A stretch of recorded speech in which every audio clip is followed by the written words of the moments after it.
I'm sure many of us would give anything if we could know what the future holds for us.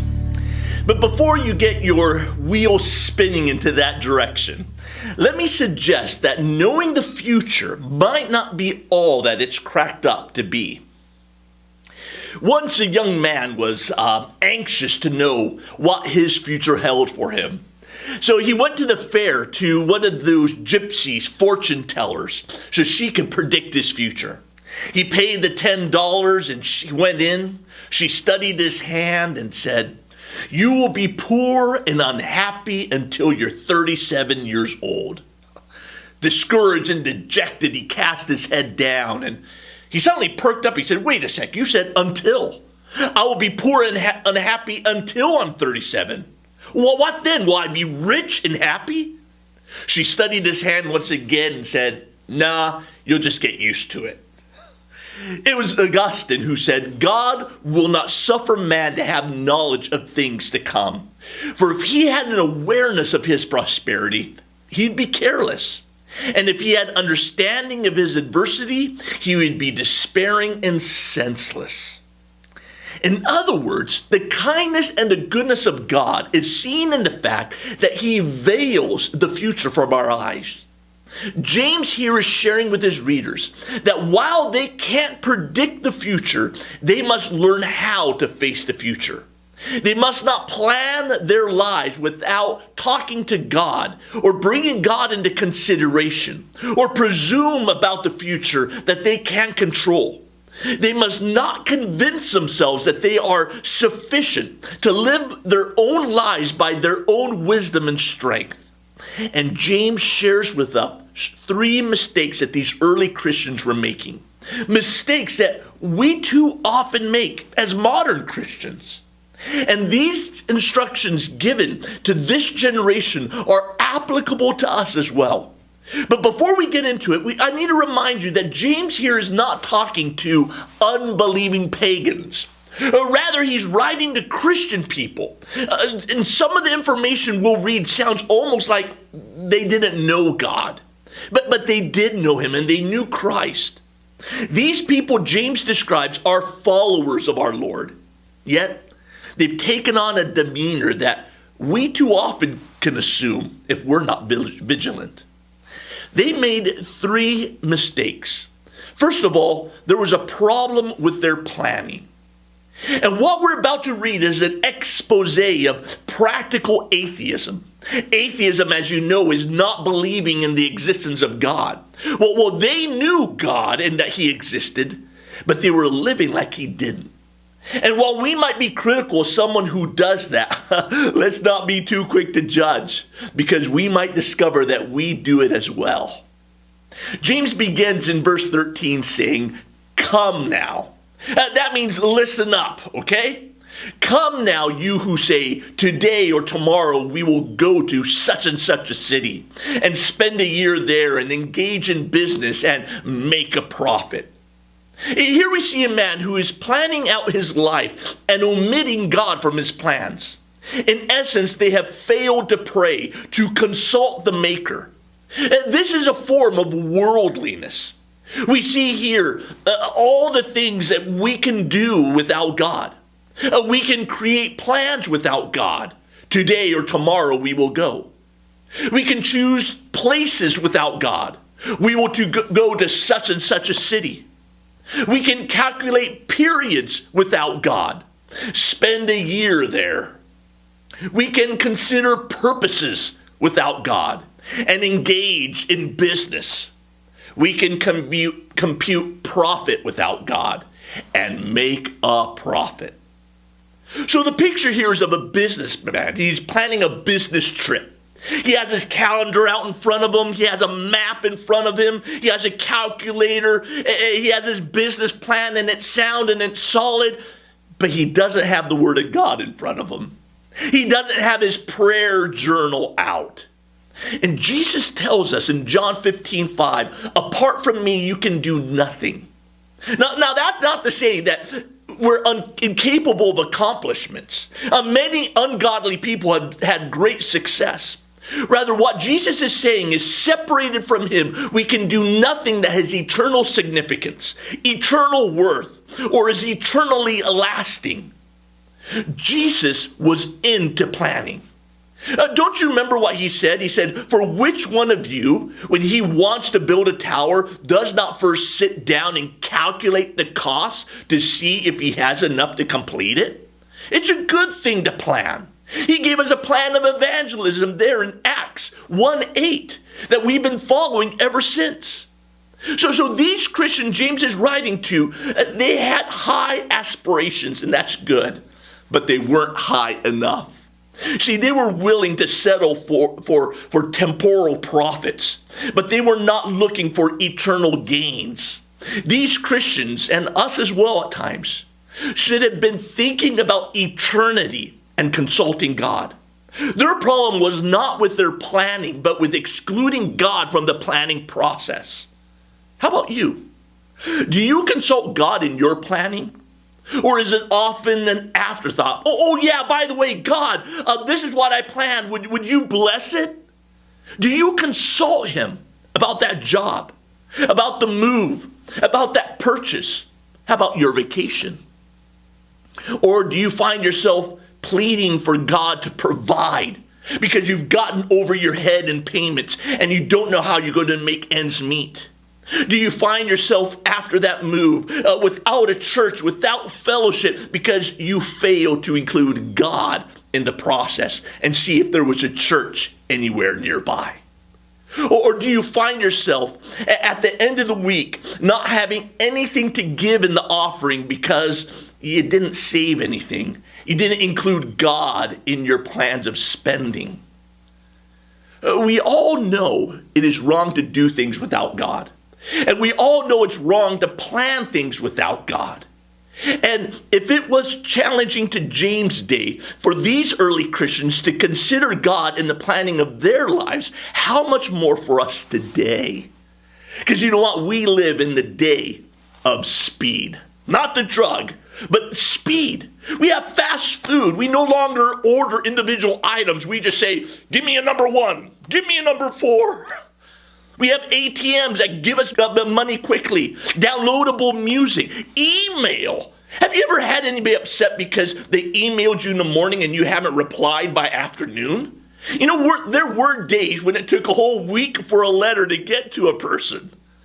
But technology has driven speed into every aspect of our daily lives. Even in ministry, I can find myself sometimes so busy with the demands that I just start to function like a business person without consulting God. And we know it's wrong. But whether we like it or not, speed is here. And we find ourselves often having to make quick and hurried decisions.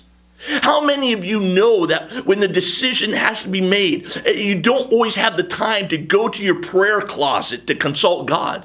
You need access to God right now. My point is, if all you do for your relationship with Christ is go to church week to week, then maybe that's not enough time and won't serve you well. Or even a day-to-day devotional won't suffice in the age of speed. We need to pray for a moment-by-moment sense of God's presence in our lives, or the age of speed will suck us into its godless values. 1 Thessalonians 5:17 tells us, pray without ceasing. Well, this is the first thing they had a problem with, was planning and not including God in it. But it was rooted in this second problem they had, a problem with perspective. Verse 14, yet you do not know what your life will be like tomorrow. You're just a vapor that appears for a little while and then vanishes away. They failed to understand two key things about life.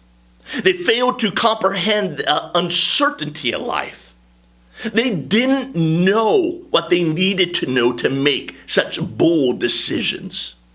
Look at their statement here. It said, we will go and we will stay for a year and we will make a profit. They will go where they like, stay as long as they like, and do what they want. But James says, yet you do not know what your life will be like tomorrow. We don't know what's going to happen tomorrow to make such arrogant plans. Proverbs 27:1 says, do not boast about tomorrow, for you do not know what a day may bring forth. Ecclesiastes 8:7 says, if no one knows what will happen, who can tell him when it will happen? See, life is filled with too many uncertainties, too many variables. It's way too complex for us to accurately predict. There's earthquakes and hurricanes and tornadoes and all kinds of natural disasters. There's disease and illness and death. We have children and spouses and family members and friends and all these variables, all these unknowns that we would be fools to make plans without consulting the one who knows all, who knows our past and knows me now and knows my future, who knows what is best for me and knows the plans that he has for me. He knows the length of my days. He knows the secrets of my heart. He knows the thoughts. He knows what I'm going to say even before I say it. Why would I not consult him first? See, they failed to comprehend the uncertainties of life. Number two, they failed to comprehend the brevity of life. I was shocked when I went to the doctor last to discover that I am now middle-aged. And that wouldn't bother me so much if I knew a lot more people who were older than 100 years old, mind you. But I am middle-aged. And that's defined as that period in your life between being young and being elderly.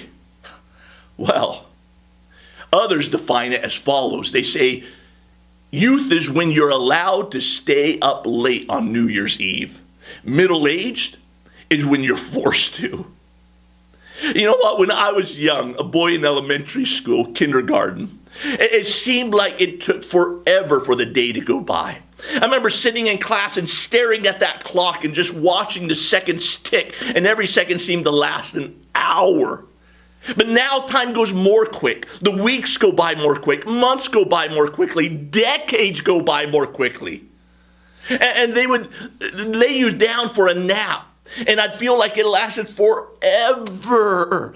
Each minute just seemed like an hour because all I wanted to go do is play. Now, nap time goes by too fast. They wake me up. My 15 minutes are over. No, give me another 15 minutes. But as you get older, months go by quicker, years go by quicker, even decades go by quicker. See, the Bible does not apologize about the brevity of life. There are many biblical metaphors that convey this message about life's brevity. 1 Chronicles 29:15 says, for we are sojourners before you, and tenants, as all of our fathers were. Our days on the earth are like a shadow. Job 7:6 says, my days are swifter than the weaver's shuttle. Job 8:9 says, for we are only of yesterday, and I know nothing, because our days on earth are as a shadow. And Job 9:25 and 26 says, now my days are swifter than the runner. They flee away. They see no good. They slip by like a reed boat, like an eagle that swoops on its prey. Job 14 says, man who is born of woman is short-lived. Like a flower he comes forth and withers. He also flees like a shadow and does not remain. Psalm 39:5 says, behold, you have made my days as handbreadths, and my lifetime as nothing in your sight. Psalm 102:3 says, for my days have been consumed in smoke. Psalm 102:11 says, my days are like a lengthened shadow, and I will wither away like grass. Psalm 103:15 says, as for man, his days are like grass, as a flower of the field, so he flourishes. When the wind has passed over it, it is no more, and its place acknowledged is no longer. Now, this isn't meant to discourage you, but to be honest, that life is short, it's brief. And once you get past the halfway point, you realize you have less ahead of you than there is behind you, and it just speeds up. We don't have a guarantee of the time before us.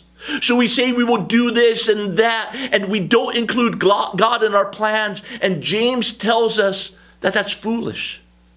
Jesus talks about a rich man who had fertile land and he had produced many crops, and he said, "What should I do? I don't have room for my crops." Then he said, "I know, I will tear down my barns and build bigger ones. Then I'll have room enough to store all wheat and other goods. And I'll sit back and say to myself, 'Self, I have enough stored away for years to come. Now take it easy. Eat, drink, be merry.' But God says to him, 'You fool, you will die this very night. Then who will get everything you have worked for?'" Jesus calls the man a fool, not because he was planning for his future, but because he thought he was in total control of it. He never took God into consideration, never took eternity into consideration. And Jesus concludes his parable by saying in verse 21, yes, a person is a fool to store up earthly wealth, but not have a rich relationship with God. This is what happens all too often. We make plans without consulting or even considering God. Then our plans are finalized. We remember and we ask, "Oh, okay, God, now bless them." And when things don't pan out, the business deal is a bust. We can't afford the payments because we've overextended ourselves. The person we partner with maybe lacks integrity and is pulling us down. Then we cry out to God, "Help me, Lord, I'm in a jam." And when things don't work out, we blame him. We say he failed us and he let us down, and we get frustrated and irritated and angry. And wait, what's James' main point here? To be slow to anger. But too often the reality is not God who failed us, but we failed to consult God. We never asked him in prayer. And we never looked in our Bibles for guidance. We presumed. And James 4:2 says, "You do not have because you do not ask." So the problem in planning has its roots in a problem of our perspective. That we fail to recognize the uncertainty of life. We fail to recognize the brevity of life. And this problem, the problem of perspective, is rooted in the third problem, the problem of pride. Verse 16, "But as it is, you boast in your arrogance. All such boasting is evil. Therefore, to one who knows the right thing to do and does not do it, to him it is sin." The root of all of this was their pride. Look again at verse 16. You boast in your arrogance. The word boast here is actually you continually boast. They were proud. Remember 3 weeks ago, we studied about the cause and the cure of conflicts. And we learned that there was 3 levels of conflicts. There was the internal conflict, which often was rooted in our flesh. Interpersonal conflict, which was rooted in envy. And spiritual conflict that was rooted in worldliness. And we said if we wanted to summarize all these causes of conflict into one word, it would be summarized in the word pride. Pride. Pride is that which makes us independent of God. That we know, that we can achieve, that we can understand. But it's a delusion because we can't. We are dependent upon God and for our next breath. We're only able to do what we're able to do because God has given us the ability and the strength and the talent to do it. There is nothing that is not a gift of him. It's dishonest of me to pretend I am anything but a man, small, weak, and limited. Living independent of God is self-delusion. And pride is not merely an unfortunate little trait, it is my bane. When I'm conceited, I'm lying to myself regardless of who I am. I am pretending to be God. My pride is the idolatrous worship of myself, and that is the national religion of hell. This is not just a little problem these folks were having. And leaving God out of our planning is not just a little mistake. This was leading to their defeat and their destruction.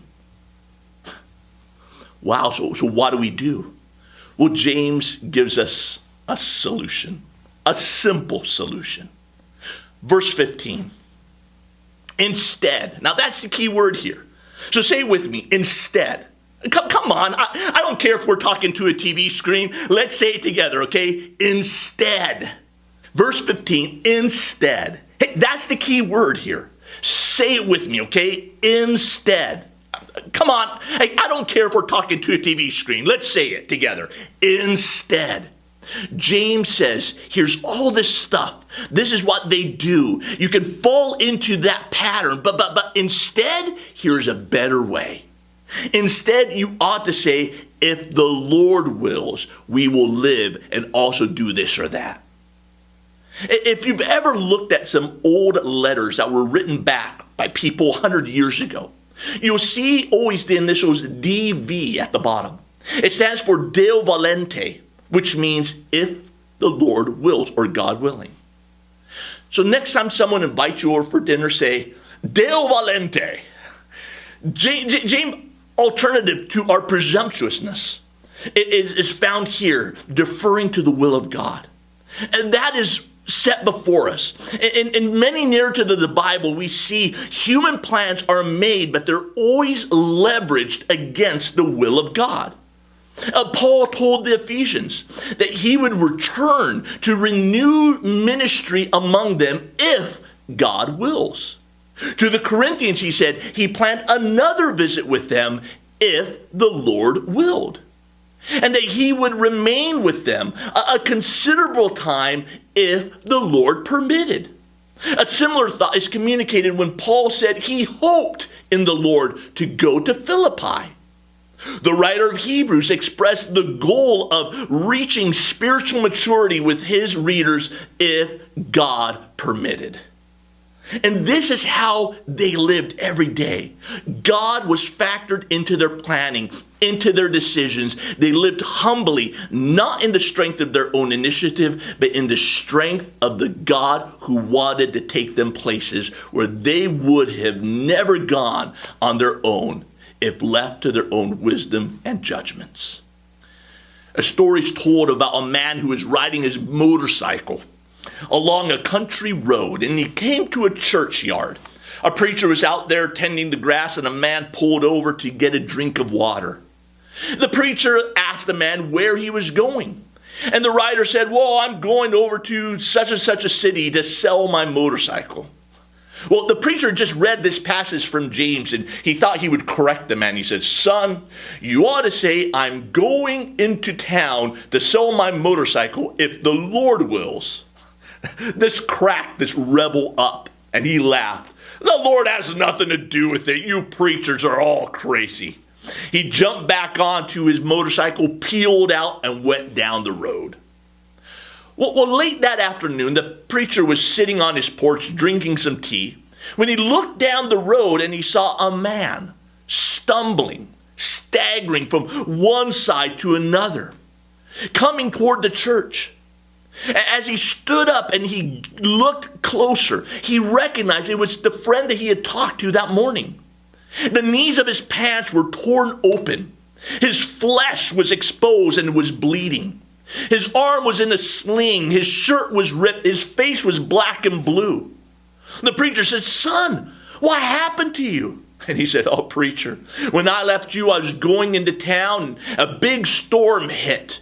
And I tried to outrun it, but the rain came down and like chunks of lead. And I was going around a turn over there, and I hit some loose gravel, and the motorcycle slid out from under me, and I skidded 100 feet on the pavement. Somehow I got up, and my motorcycle was a total loss. So I staggered to a nearby house, and as I approached, a frightened woman came out pointing a shotgun at me. I started to run, and she started shooting. I ran through some thorns and through some thistles and got all scratched up. I finally found a tree that could shield me from the rain, and I stood there picking the buckshot out of my behind. Lightning struck the tree and then knocked me out. When I came to, in a daze, I started walking down the road, and well, here I am. The preacher said, that's the saddest story I've ever heard. Well, what are you going to do now? Well, I'm going to go home, if the Lord wills. Often, When we do our own thing, we end up picking buckshot out of our behinds. And the Lord is ready and waiting for us. He's anxious for us, not only to include him in what we plan, but to seek his plans and will for our lives. But now it's God's will for us to wrap up and to get on with our discussion time. So for next week, gang, I want you to read James 5, 1 through 6. This is still talking about how we need to be slow to wrath. And the question I want you to ask yourselves as you read this passage is, what are we to do when treated unjustly? And the memory verse for next week will be James chapter 3, verse 6. Hey, I'll see you all next week, the Lord willing.